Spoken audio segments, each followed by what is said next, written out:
굿모닝, 좋은 아침입니다. 오늘은 4월 16일 화요일입니다.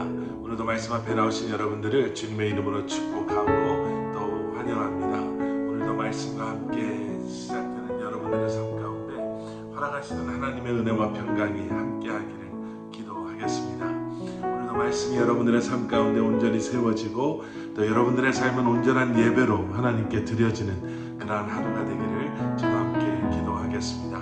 자, 오늘 우리가 함께 묵상하게 될 하나님의 말씀은 열왕기상 7장 1절부터 22절까지의 말씀입니다. 열왕기상 7장 1절부터 22절까지의 말씀. 자, 이제 성전 건축이 끝나고 솔로몬 왕궁이 지어졌습니다. 오늘 1절 말씀, 솔로몬이 자기의 왕궁을 13년 동안 건축하여 그 전부를 준공하니라. 오늘 보면 1절은 솔로몬의 왕궁이 13년에 걸쳐서 준공되어졌다라고 기록하고 있죠.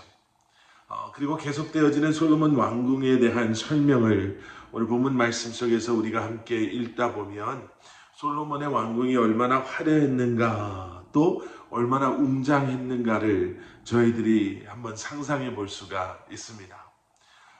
너무나도 귀한 백향목이 수도 없이 아낌없이 사용되었고요. 또 귀하고 거대한 돌들이 기초석으로 또 벽으로 사용되었습니다. 이런 솔로몬의 왕궁은 그저 아름다움 바로 그 자체였습니다. 하나님의 성전을 건축했고 또 지혜로 하나님의 나라를 섬기고 헌신한 솔로몬에게 하나님께서는 정말 엄청난 은혜를 베풀어 주셨죠. 하나님을 삶의 주인으로 고백하고 또 매일매일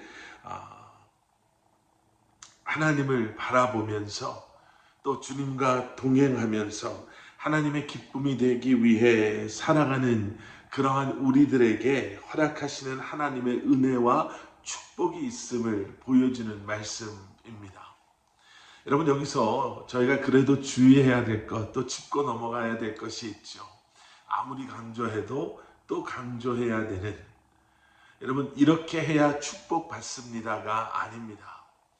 하나님의 성전을 져서 또 하나님의 말씀에 복종해서 하나님의 축복을 받을 자격이 된 솔로몬에게 하나님께서 축복하셨습니다로 이 말씀을 받아들이시면 안 된다라는 거예요. 지난 주일 예배 때도 잠깐 말씀드렸죠. 여러분, 순서가 그리고 그 흐름과 맥락이 그 중심에 있는 메시지가 중요합니다. 솔로몬의 하나님을 향한 그 마음을 하나님께서 아셨기에 그리고 하나님을 향한 그 마음을 솔로몬은 그렇게 표현해 내었기 때문에 그 흐름 속에서 하나님의 은혜와 축복이 너무나도 자연스럽고 당연하고 분명하게 솔로몬의 삶 가운데서 보여지게 되는 것이죠. 기복신앙이 아닌 복을 위한 그러한 신앙생활이 아닌 주님을 향한 그 우리의 진솔한 마음이 고백되어지고 우리의 삶 속에 드러날 때 하나님께서는 반드시 그러한 우리를 잊지 아니하시고 그러한 우리의 삶 가운데 하나님의 은혜와 사랑과 축복을 경험하게 하실 줄 믿습니다. 자, 하나님의 영광을 위해 이제 이렇게 헌신한 솔로몬이었는데요. 그런데 오늘 본문 8절에 뭔가 좀 찝찝한 그러한 기록이 있습니다.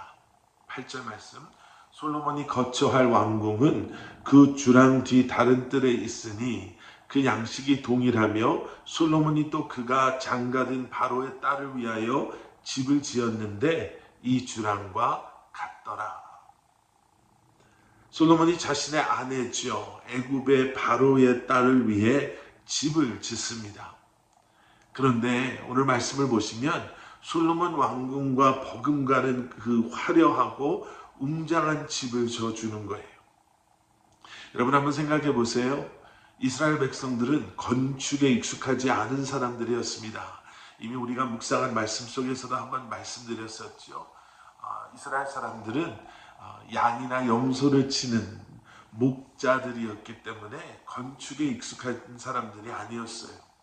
그런데 그런 그들이 하나님의 성전을 건축하고 솔로몬의 왕궁을 건축한, 여러분 그랬다면 그들이 참 많이 지치고 힘들었을 거예요. 뭐 그 외에 요새와 또 성벽 건축까지 그들이 해야만 했었기 때문에 그들이 얼마나 지쳐 있었겠습니까?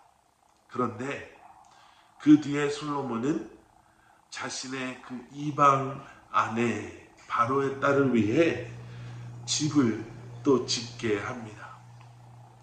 여기서 지치고 힘들어했던 백성들의 불만이 조금씩 쌓여가기 시작하는 거예요.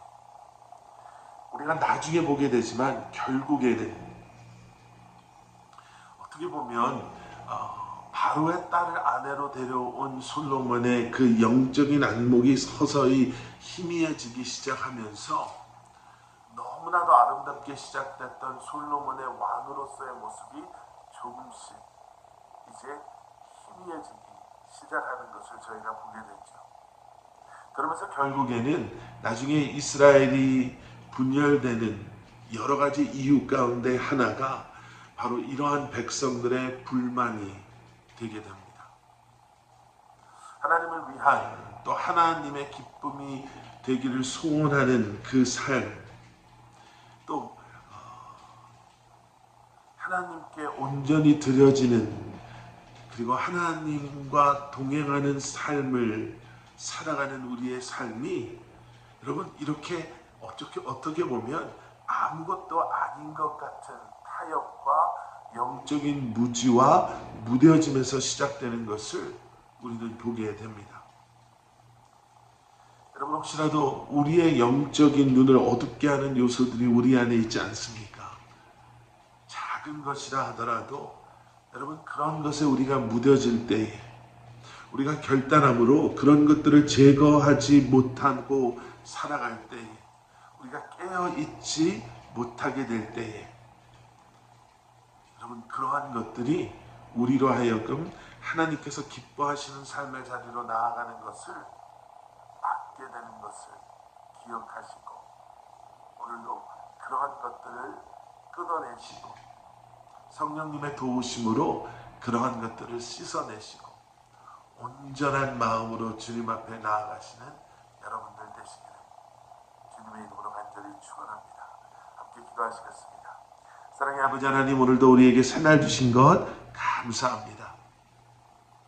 주님의 은혜 가운데 이 한날을 살아가게 하시고, 정말 주님을 사랑하는 우리의 마음이 그저 입술의 고백에서만 끝나는 것이 아니라 우리의 삶을 통해 고백되어지는 하루가 되게 하여 주시옵소서. 여러 가지 힘들고 어렵고 괴롭고 아픈 그러한 문제나 연약함을 가지고 계신 성도님들이 계시다면 주님 이 시간 말씀을 통해 허락하시는 그 은혜가 다시 한번 말씀을 통해 우리를 만나주시는 우리 주님께서 친히 우리를 위로하여 주시고 치유하여 주시고 회복하여 주시옵소서. 예수 그리스도 이름 받들어 간절히 기도드렸사옵나이다. 아멘.